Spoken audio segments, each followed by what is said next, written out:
podamos tener en nuestras manos y nos ubiquemos en el Evangelio de Juan. Evangelio de Juan, capítulo 11, versículos del 45 al 57. Evangelio de Juan, capítulo 11, versículos del 45 al 57. Bueno, en la pantalla está la referencia también, Juan 11, 45 al 57. Y bueno, les voy a pedir por favor que me acompañen en la lectura, poniéndonos de pie, por favor, solamente un momento para dar lectura a esta porción de la Escritura y luego ya retomamos a nuestros asientos.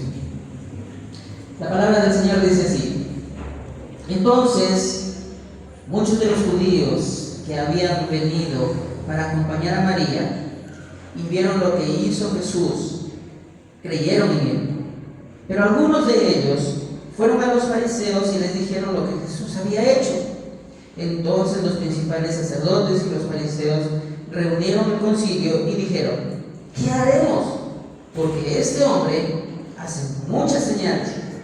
Si le dejamos así, todos creerán en él, y vendrán los romanos y destruirán nuestro lugar santo y nuestra nación.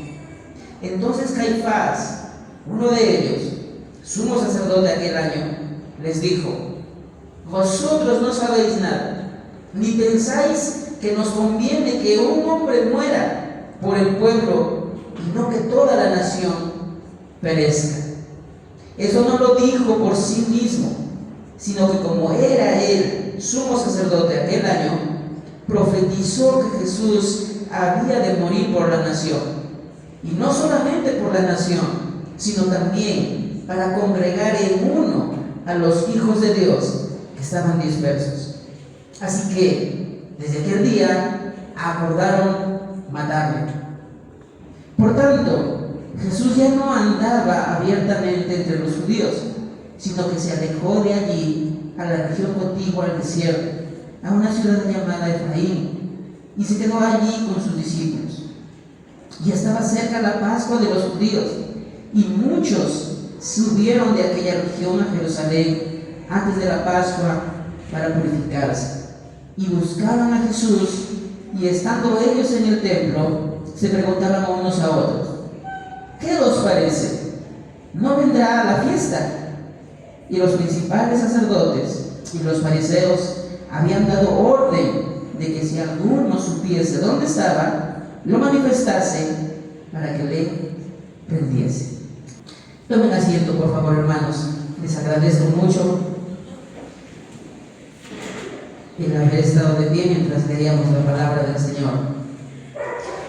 Muy bien, estamos terminando el capítulo 11 del Evangelio de Juan, y bueno, hemos visto durante todos estos versículos de este capítulo de cómo el Señor Jesús nos muestra, o mejor dicho, cómo Juan nos muestra esta última señal que el Señor Jesús hace aquí en su servicio público que tenía entre su pueblo.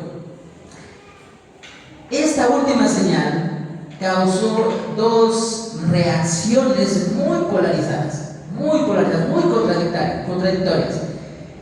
Muchos de los que habían estado ahí y vieron cómo un hombre que yacía en el sepulcro ya más de 4 días, vieron que de ese sepulcro se levantó el que yacía muerto y salió y caminó y habló y estuvo con ellos. Esta señal tan milagrosa del Señor Jesús, repito, provocó dos grandes reacciones. Y en medio de esas dos grandes reacciones, sobre todo la segunda que vamos a ver en esta tarde, la reacción de un rechazo, la reacción de un no quiero saber nada de ti, Jesús, esta reacción nos va a marcar y nos va a enseñar que el Señor, que Dios, tiene un propósito. El propósito de Dios en Jesucristo para la humanidad es que Él muera para que tú vivas. Es que Él muera para que tú vivas. Ese es el propósito de Dios en Jesucristo para toda la humanidad, para ti, para mí. Ese es el propósito de Dios que Dios tuvo para nuestra hermana Violeta en vida. Y gracias al Señor, gracias a la misericordia del Señor, que ella a tiempo, en su momento, aceptó y creyó en el Señor Jesús. Y podemos estar seguros que en estos momentos lo único que está haciendo es disfrutar plenamente, satisfactoriamente del gozo y del seno de su Señor, de su Salvador, de quien ella puso su confianza. Muy bien, hermanos, marcado el tema, iniciemos la explicación de lo que Juan registró en estos últimos versículos. Fijémonos rápidamente en el versículo 45. Ahí vemos la primera reacción que causó esta última señal milagrosa del Señor Jesús. Dice Juan: entonces muchos de los judíos que habían venido para acompañar a María, y no solamente a María, sino también a Marta, y vieron lo que Jesús hizo, tuvo una primera reacción. Y esta primera reacción es que estas personas creyeron en el Señor Jesús, creyeron en todo lo que veían de Él, creyeron que Él era el Hijo de Dios, que Él era el Verbo de Dios, creyeron que Él era realmente el Hijo de Dios. Así que estos hombres no solamente creyeron en el Señor Jesús, sino que además le siguieron, empezaron a seguirle, así como sus discípulos, que no solamente creyeron de lejos, sino que creyeron y empezaron a seguir los pasos de su maestro. Estas personas también decidieron creer por lo milagroso del acto.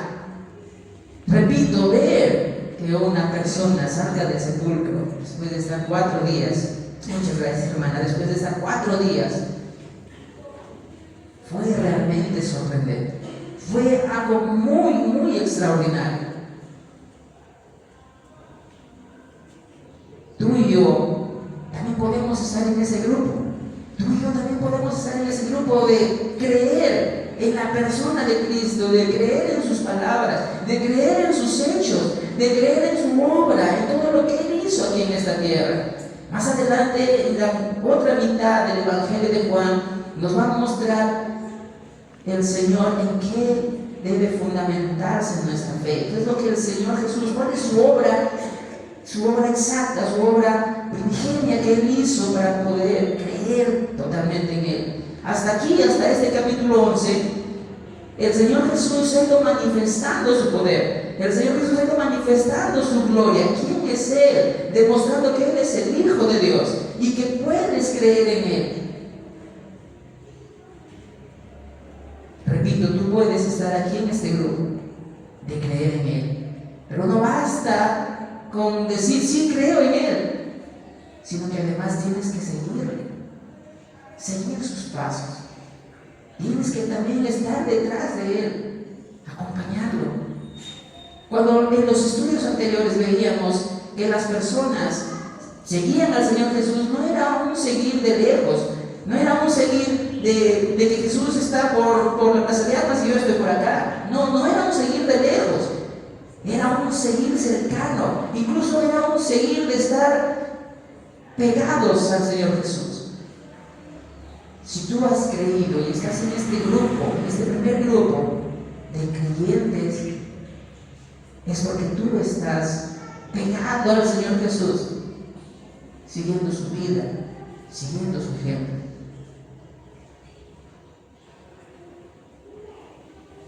Pero el apóstol Juan también nos muestra el otro grupo, la resistencia, la incredulidad en el otro grupo. Mira el versículo 46 en tu Biblia y dice: pero Pero algunos de ellos fueron a los fariseos y le dijeron lo que Jesús había hecho. Entonces los principales sacerdotes y los fariseos reunieron el concilio y dijeron: ¿qué haremos? ¿Qué hacemos? ¿Qué hacemos con este hombre? Y esa es la otra reacción, una reacción de rechazo, una reacción de decirle no. Estos hombres probablemente tampoco creyeron, estos informantes tampoco creyeron en todo lo que estaban viendo, y se fueron a los principales sacerdotes, a los líderes religiosos del pueblo de Israel, y le cuentan todo lo que ellos habían visto también. ¿Y la reacción cuál es? ¿Ellos creen en el Señor Jesús? No, ellos no creen en el Señor Jesús. Ellos dicen, se plantean un problema y dicen: ¿qué hacemos? Esto nos está generando una gran dificultad. Ellos no quieren creer, ellos rechazan a la persona del Señor Jesús, lo rechazan completamente. Y aquí sucede algo que Juan nos marca completamente y dice: había un gran temor en estos hombres. ¿Quiénes eran los sacerdotes, los principales sacerdotes, y quiénes eran los fariseos? Para envolverles, hermanos y amigos que nos visitan en esta tarde, para envolverles en un contexto. El pueblo judío en un momento fue un pueblo libre. Incluso tuvo su propio reinado, comenzando por Saúl, luego siguiendo por David y los demás reyes. Ellos eran libres, tenían sus propias autoridades. Sin embargo, por su pecado, el pueblo de Israel fue primero conquistado por Asiria, luego conquistado por Babilonia, luego otros pueblos conquistaron a la nación de Israel, a tal punto que cuando estamos aquí en el Señor Jesús, en el primer siglo de la historia que tenemos de esta era, en este primer siglo los judíos estaban siendo dominados por Roma, por los romanos, por el imperio romano. Ellos estaban subyugados por el imperio romano. Así que ellos hacían lo que los romanos obviamente les decían. Incluso por la ley que encontramos en la palabra del Señor, encontramos que los sumos sacerdotes eran establecidos por Dios, de la tribu de Leví. Pero como Roma dominaba a toda la nación judía, a veces aceptaban que sea así, que los sumos sacerdotes sean así elegidos, designados por ellos. Pero en otras ocasiones, por un tema de política, de manejo político que tenían sobre todas las ciudades, decían: no, yo no quiero que él sea sumo sacerdote, no me interesa si Dios lo designó, si Dios lo puso ahí, no, yo quiero que este sea sumo sacerdote. Y ellos colocaban a los sumos sacerdotes en algunas ocasiones para tener control sobre toda la nación judía. Ahora, políticamente, la nación judía estaba dominada por los romanos, así que los romanos designaban todo lo que tenían que hacer. Pero religiosamente el pueblo judío tenía sus propias autoridades, que justamente eran los principales sacerdotes y los fariseos. Los principales sacerdotes y los fariseos eran los que tenían la autoridad religiosa en su pueblo. Ellos eran los que tenían la autoridad religiosa. Por eso dice Juan que ellos se reunieron en Suprema, los principales sacerdotes y los fariseos se reunieron en concilio para definir qué iban a hacer con el Señor Jesús. Y Juan nos plantea dos temores que tenían estos hombres, estos líderes religiosos. El primer temor, dice Juan: si lo dejamos seguir, dentro de poco todos van a creer en él. si dejamos que este hombre siga haciendo esas señales, dentro de poco todos van a empezar a seguirlo. Y obviamente ya ellos no iban a tener ningún tipo de influencia sobre la nación judía. Ya no iban a tener ningún tipo de influencia. Así que era su temor perder la autoridad. Su temor era perder el poder, la autoridad. Pero hay otro temor más. Hay un temor más. Entonces dice, el ejército romano vendrá y destruirá nuestro templo y nuestra nación. Ese era el segundo temor. El segundo temor era, ya no importa que se vayan, que lo sigan, que tenga algunos seguidores, que crean en él. Pero si hay más seguidores que van con él, si todo el pueblo va con él, lo más probable es que ellos alcen a este Jesús, a este hombre como rey, y se rebelen en contra de Roma. ¿Y Roma qué va a hacer con su ejército?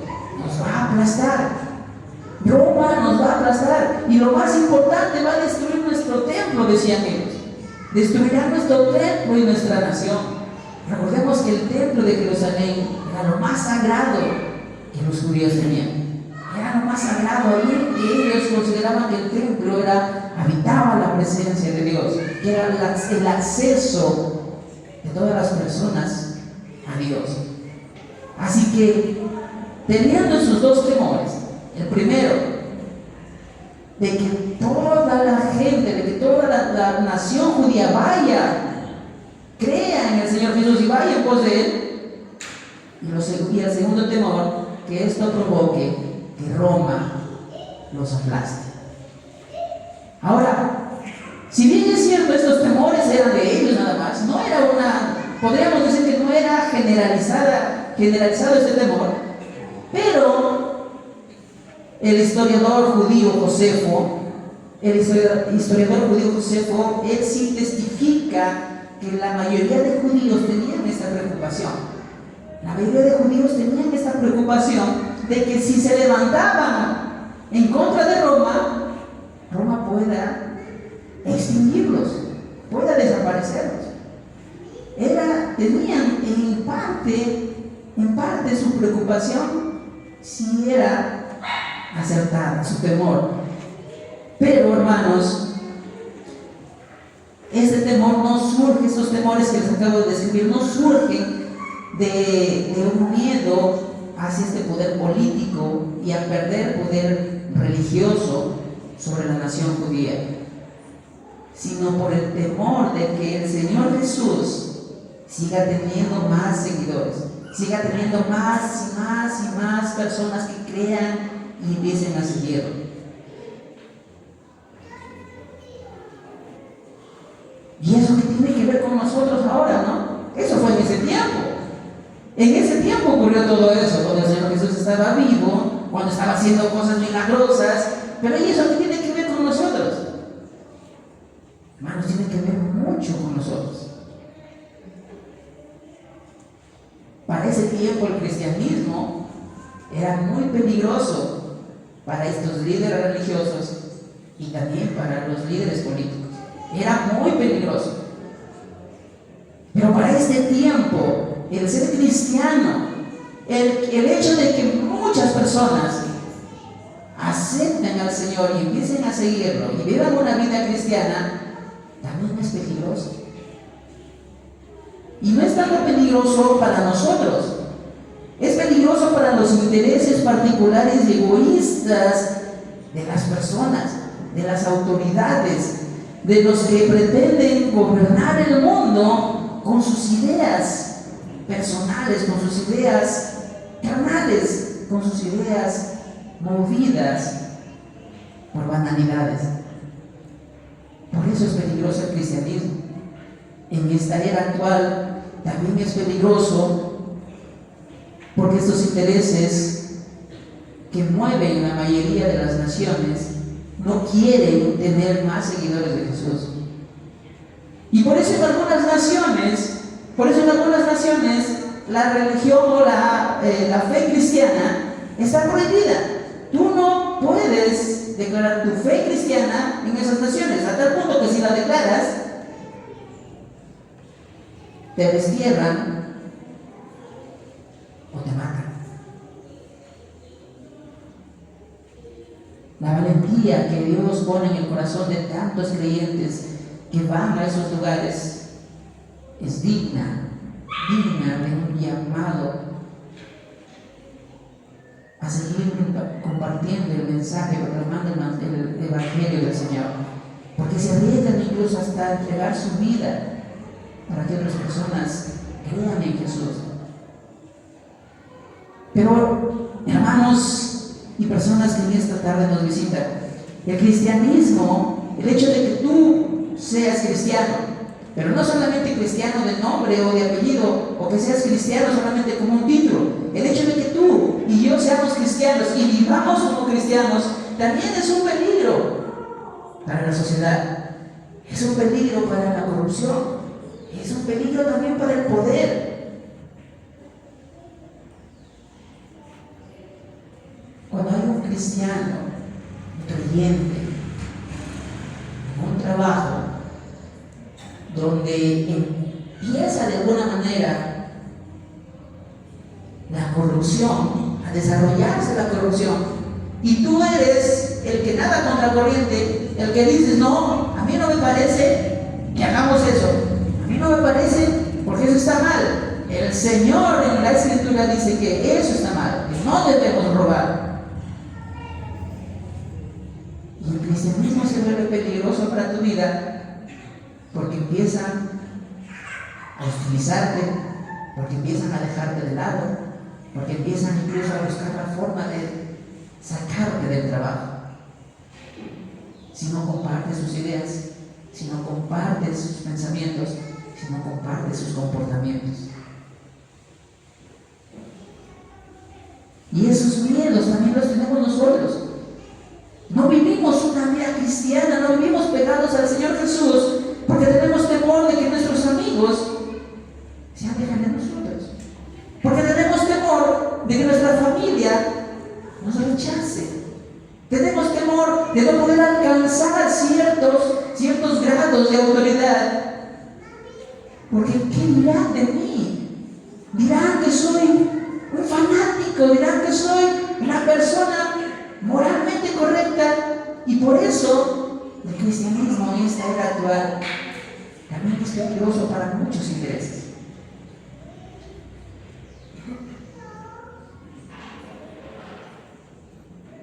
En esta era moderna, y tal vez quizás en la era del Señor Jesús, hay un movimiento que está generando muchísima influencia. Hay ONGs multimillonarias que están impulsando en gran medida y a gran escala la ideología de género.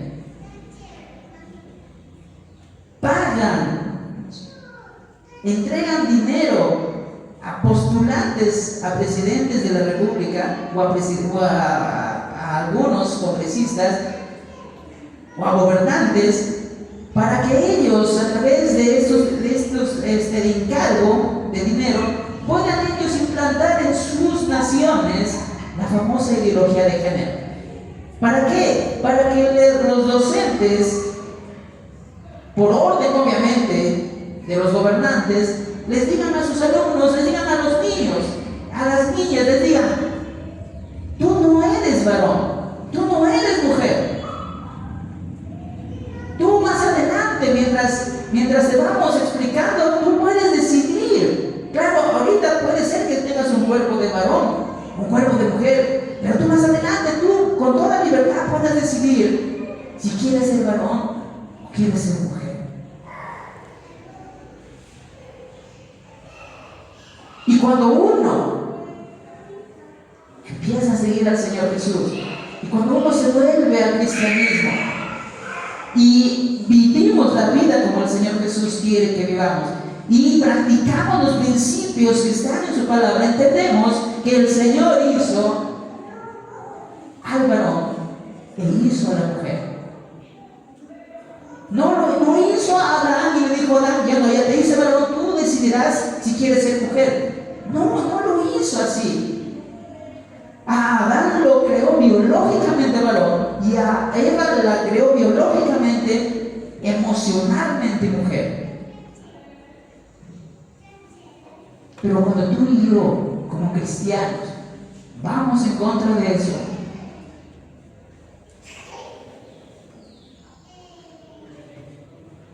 puedes perder tu trabajo y puedes incluso hasta perder la vida en algunos lugares. Hermanos, el cristianismo se vuelve peligroso cuando hay intereses diabólicos que quieren gobernar este mundo. Estos líderes religiosos que nos muestra Juan, ellos querían seguir gobernando la nación judía bajo sus intereses particulares y egoístas.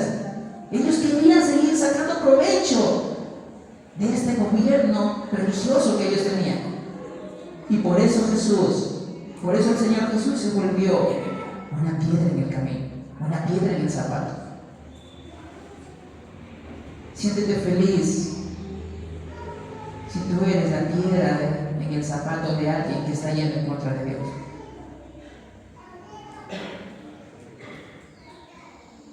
Porque estás siguiendo al Señor Jesús. Estás siguiendo al Señor Jesús. Estás pegadito a Él, viviendo como Él vive, andando como Él andó. Un teólogo cristiano, F.B. Meyer, expresó lo siguiente cuando comenta este versículo. Él dice: el cristianismo hace peligrar los negocios corruptos, mina actividades provechosas pero malvadas, quita clientes de los santuarios del diablo, ataca intereses creados y trastorna el mundo. Es algo fatigoso, enojoso y destructor de beneficios egoístas. Eso es el cristianismo. Y por eso estos hombres querían ahogar esta fe, querían exterminar esta fe. Tú y yo no estamos lejos de participar de esto. Nuestra carne, nuestra vieja naturaleza también está interesada, no está interesada en seguir a Jesús, porque no quieres obviamente quedarte sin amigos, porque no quieres quedarte sin familia, porque temes quedarte sin trabajo. Por todos esos temores, también empezamos a decir como estos hombres: ¿y ahora qué hacemos? Si mi hijo ya se convirtió al cristianismo, ¿qué hago? ¿Qué hago para que lo deje? Si mi papá ya se convirtió al cristianismo, ¿ahora qué hago con este padre mío que se volvió loco?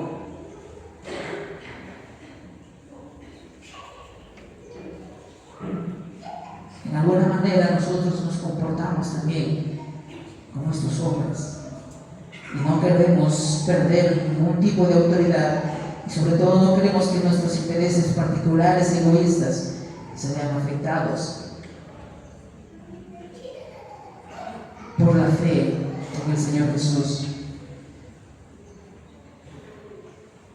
Juan nos muestra que alguien, en medio de toda esa conversación, en medio de todo ese concilio de estas autoridades religiosas, Juan nos presenta a una persona en especial. Nos presenta a una persona en especial que dice: yo tengo la solución. Porque la pregunta es: ¿qué haremos? ¿Qué hacemos con este hombre? Y se levanta uno y dice: yo tengo la solución. Yo sé qué vamos a hacer. ¿Qué debemos hacer? Miren lo que dice el versículo 48.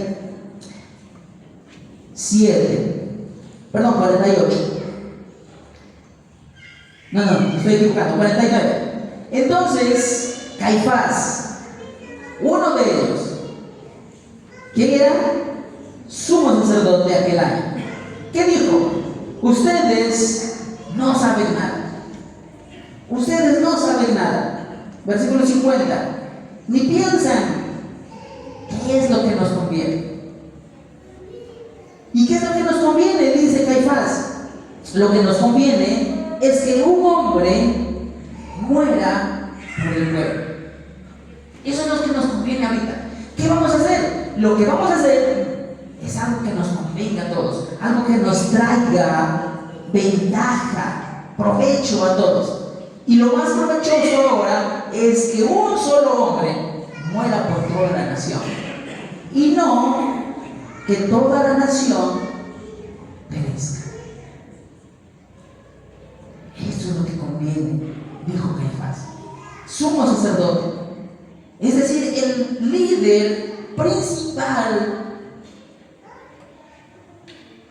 del pueblo judío, de la nación judía, el líder principal religioso de la nación judía, dijo: es provechoso para mí y es provechoso para todos los que estamos aquí reunidos, dijo él, que un solo hombre muera antes de que toda la nación perezca. Qué duras palabras. Y qué duras palabras de un hombre que supuestamente está apegado al Señor, de un hombre que es el representante de Dios para su pueblo, de un hombre que él hacía los sacrificios en el templo y que le rendía adoración a Dios, un hombre que una vez al año hacía el sacrificio expiatorio por el perdón de los pecados del pueblo de Israel, un hombre a quien el Señor lo había colocado ahí para que sea el líder religioso de su pueblo, de que los acerque a su pueblo. Pero este hombre dice: no importa, basta que un hombre, que este hombre muera para que todos los demás no perezcamos. No perezcamos.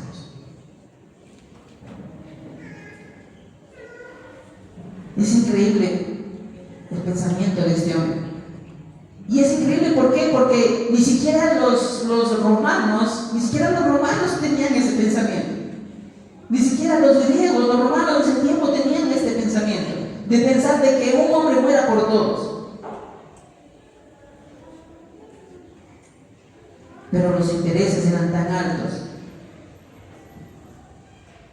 las conveniencias eran tan importantes para ellos, la autoridad que iban a perder era tan importante que no les importó que este hombre, que un solo hombre muera por toda una nación.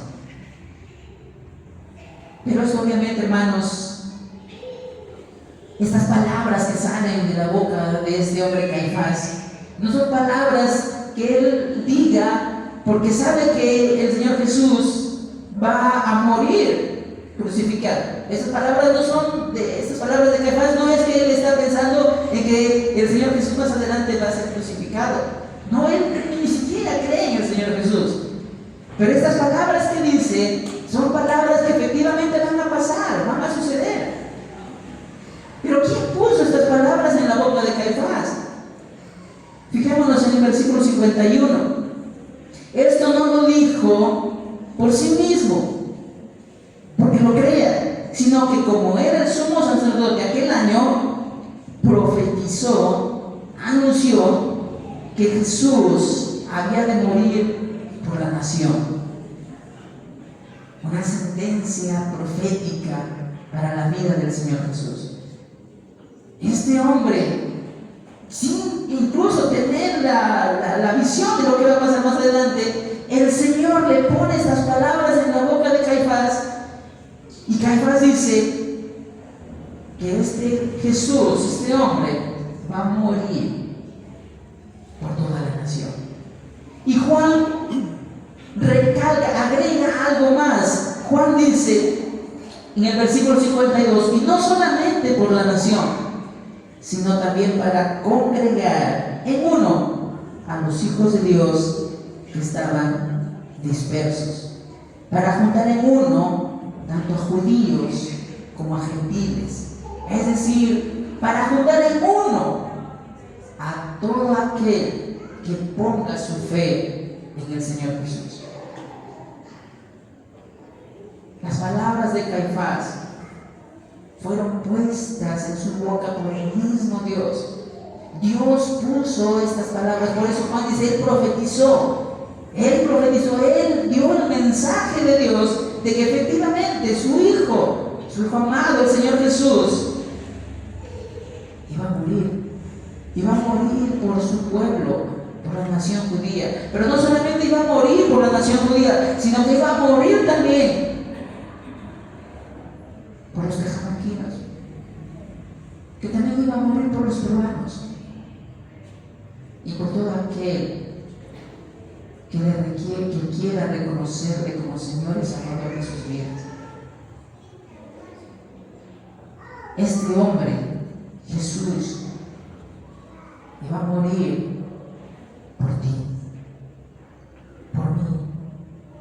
El propósito de Dios, hermanos, el propósito de Dios en Jesucristo, para ti, para mí, para toda la humanidad, es que Él muera, para que tú vivas, para que tú tengas vida y vida eterna. Ya el Señor Jesús nos ha demostrado en todos los anteriores 10 capítulos, de que Él efectivamente Él es la vida, Él es la resurrección y la vida. Tiene el poder para entregar su vida, tiene el poder para recuperarla.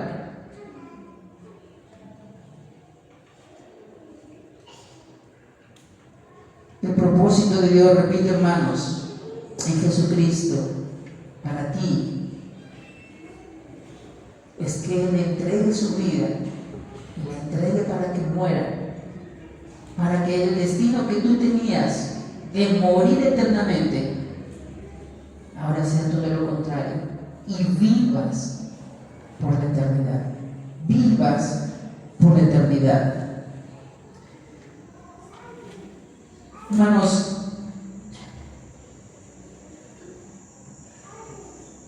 desde ese momento,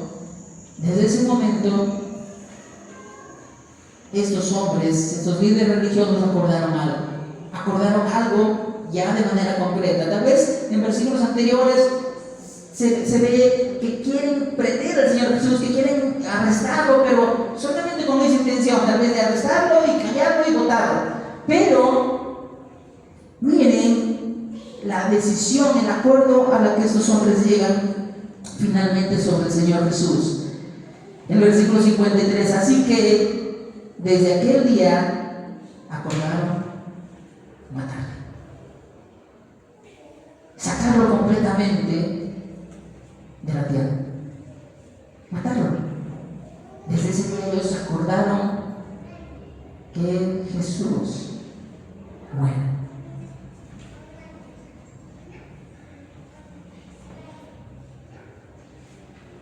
Ahora, claro, ese es el acuerdo de estos hombres, pero ya en el plan y en el propósito soberano del Señor, de Dios, ya estaba que ya eso iba a pasar con el Señor Jesús, que finalmente Él iba a morir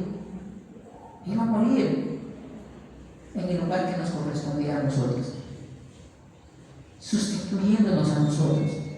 Tú y yo deberíamos haber estado siendo clavados en la cruz del Calvario. Tú y yo deberíamos pagar la responsabilidad de la culpabilidad de nuestros pecados. Pero es el Señor Jesús que carga su cruz, que llega hasta el Calvario y derrama su sangre y muere para que a ti no llegue la ira de Dios, sino para que pase sobre ti, para que pase por encima de ti la ira de Dios y tú puedas estar y tener vida eterna con el Señor. El apóstol Juan nos muestra que también hay una reacción en el Señor Jesús. El Señor Jesús tiene una reacción a este acuerdo malvado de estos hombres y dice en el versículo 54, por tanto, Jesús ya no andaba abiertamente entre los judíos, sino que se alejó de allí a la región contigua, al desierto, a una ciudad llamada Efraín, y se quedó allí con sus discípulos. El Señor Jesús huyó porque tuvo miedo de que lo matasen. No, Él no huyó porque tuvo miedo de que lo matasen. Él sabía que iba a morir. Él sabía que había nacido, que se había encarnado en esta tierra para morir. Él no murió por temor a la muerte. Él no huyó porque pensaba que ahí lo iban a coger, lo iban a arrestar y ahí mismo lo iban a matar. No, él no huyó por eso. Él se fue a un lugar para ya no tener más controversia con los judíos.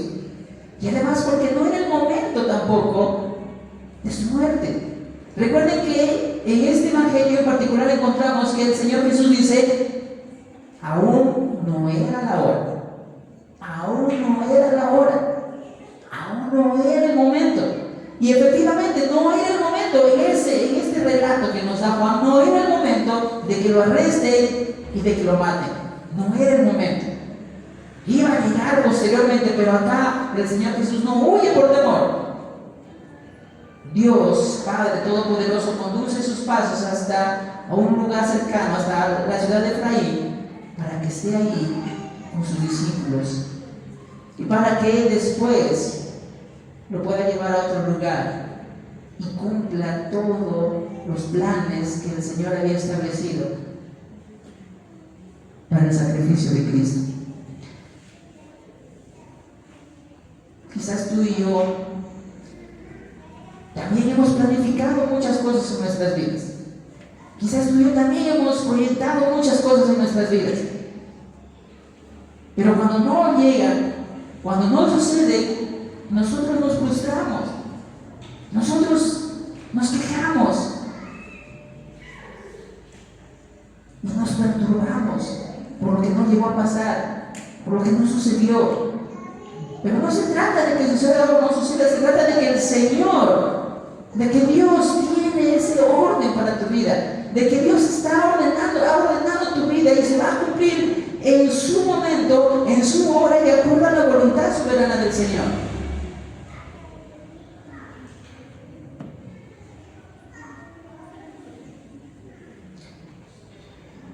Para todos aquellos que hemos perdido de algún familiar cercano,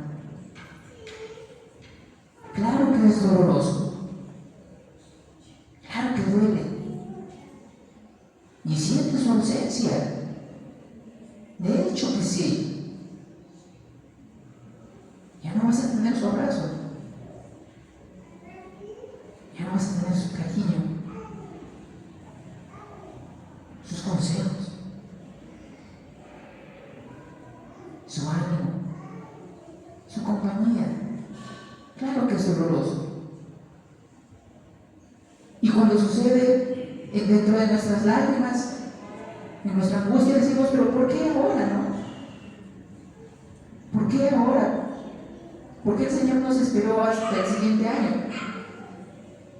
¿Por qué el Señor nos esperó hasta unos cuantos meses más?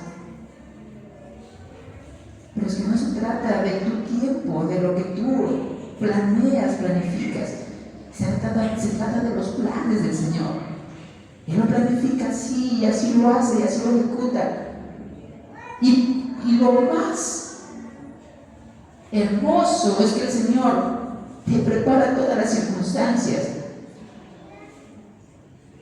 para que te consuele en medio de eso, para que Él te dé la calma, te dé la paz, la tranquilidad, el gozo, porque Él sabe de tu dolor, porque Él sabe de tu sufrimiento. Él lo sabe. Y sabe también por qué esa fecha la escogió el Señor, para que nuestra familia parta con Él. Él también sabe el día, la hora y hasta los segundos en que tú también partirás con Él. Él lo sabe.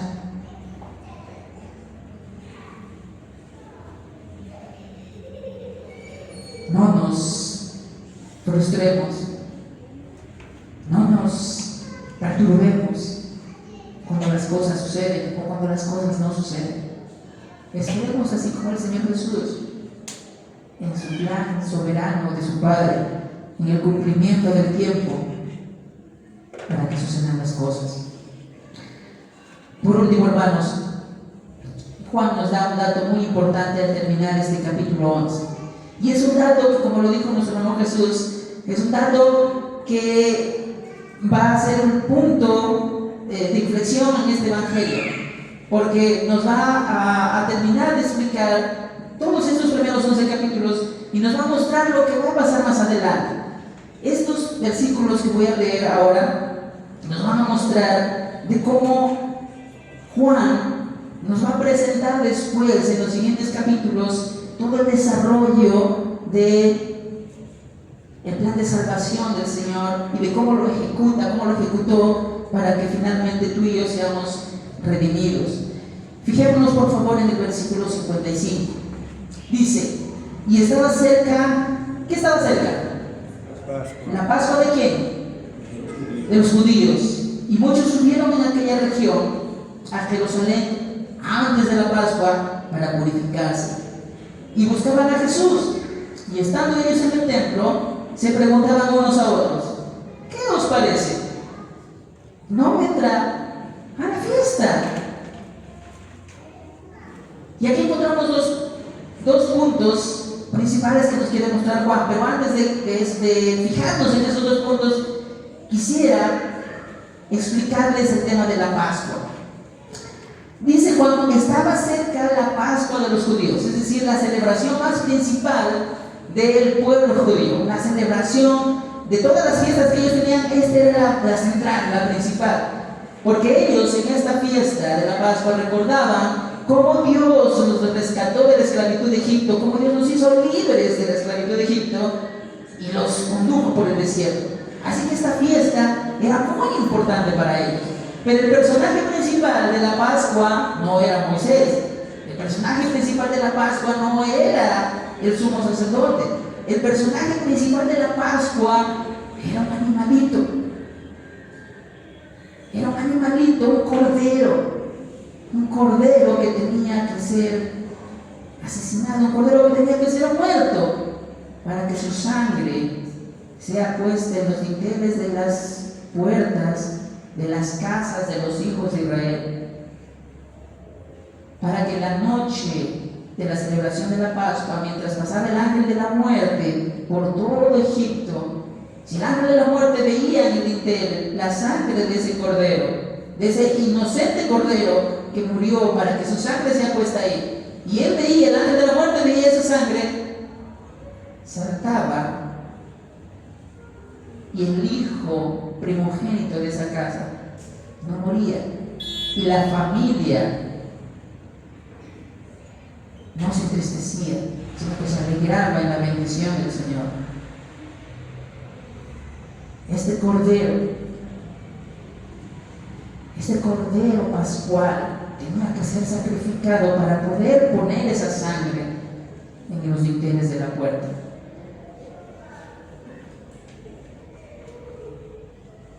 La fiesta de la Pascua, también en la fiesta de la Pascua, en los tiempos del Señor Jesús, también hacían lo mismo.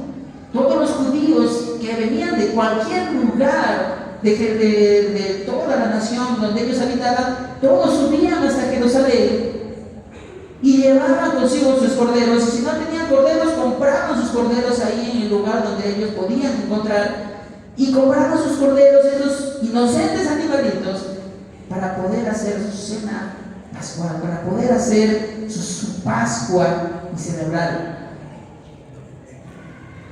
Pero lo que no sabían estos hombres cuando preguntan, ¿y Jesús? ¿Dónde está? ¿Va a venir? ¿Vendrá por aquí por la Pascua? ¿Vendrá a celebrar la Pascua? ¿Dónde está? El Señor Jesús iba a ir a Jerusalén. Iba a subir a Jerusalén a celebrar la Pascua. Y no solamente iba a celebrar la Pascua, se iba a decirle a toda la nación judía que Él es el inocente Cordero, el Cordero de Dios, que quita el pecado del mundo. Y que la forma en cómo Él iba a quitar el pecado del mundo iba a ser justamente derramando su sangre. Tal vez no colocándola en el dintel de la puerta, pero derramándola en el madero del Calvario, para que todo aquel que en Él crea no se pierda, mas tenga vida eterna.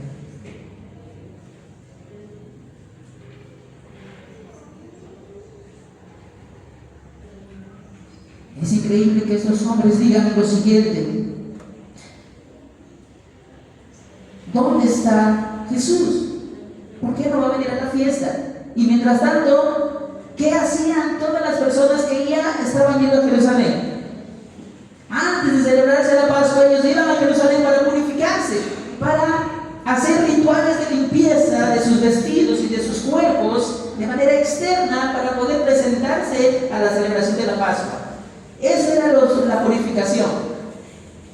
Y los que iban a realizar esta purificación justamente eran los sacerdotes, los principales sacerdotes y los fariseos. Ellos ya estaban en Jerusalén y tenían que practicar el ritual de purificación, de limpiarse toda inmundicia, toda contaminación que hay encima de sus vestidos, sin darse cuenta que externamente se estaban limpiando la inmundicia, pero su corazón estaba lleno de homicidio, pero su corazón estaba lleno de odio, su corazón estaba lejos de Dios. Tú y yo también podemos decirnos o llamarnos cristianos. Tú y yo también podemos o llamarnos y decirte: oh, yo sí, mi familia es cristiana, yo soy cristiano. Y tal vez lo único que hay en nosotros es una limpieza externa, una muestra externa de que podríamos ser cristianos.